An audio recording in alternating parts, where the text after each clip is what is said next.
Cédric Jubilard est le suspect numéro 1 dans la disparition de sa femme Delphine, survenue dans la nuit du 15 au 16 décembre 2020. Depuis un an maintenant, il est en détention provisoire dans la maison d'arrêt de Cesse en Haute-Garonne, clamant son innocence.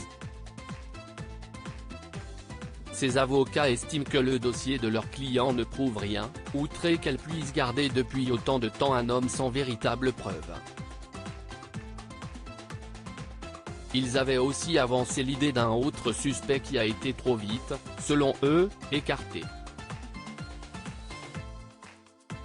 Régulièrement, les avocats de Cédric Jubilard, mari de Delphine avec qui il était en procédure de divorce, défendent des demandes de remise en liberté de leurs clients. Pour argumenter, ils avaient notamment mis l'accent sur l'étrange témoignage d'un homme ayant avoué le meurtre par SMS à sa conjointe. « J'ai bien tué Delphine. Elle ne voulait pas quitter son mari et ses enfants. Je l'ai frappée et enterrée dans le travers et un second, j'ai tué une femme, elle travaille de nuit.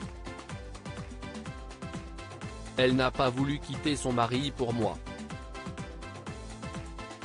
Je ne suis pas fier, je vais mettre des fleurs sur son corps et basta », lisait-il.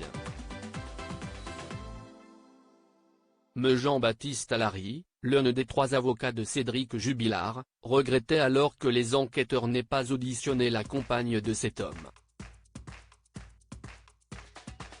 Un élément qui a toutefois été reprécisé au cours d'une interview à Femme Actuelle. Maître Allary a ainsi déclaré qu'une femme se serait présentée à la gendarmerie le 25 décembre 2020 pour montrer les SMS qu'elle avait reçus de son ex-mari. Elle a été auditionnée, assure-t-il cette fois. Elle a déclaré aux gendarmes qu'il lui semblait que son ex-mari connaissait bien Delphine Jubilard car ils étaient dans le même lycée.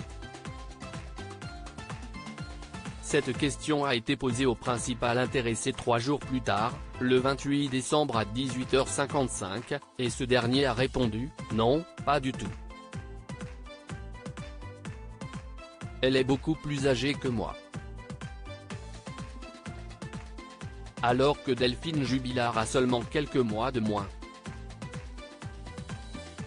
On s'est contenté de cette réponse, sans aucune contradiction apportée. Rien n'a été fait. Aucune perquisition, rien. Un témoignage qui semble toutefois fragile qui ne semble pas avoir fait beaucoup de bruit depuis.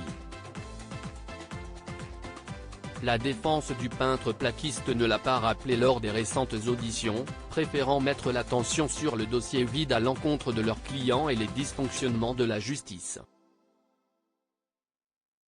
Aucune scène de crime et aucun corps n'a été retrouvé depuis 1 an et demi.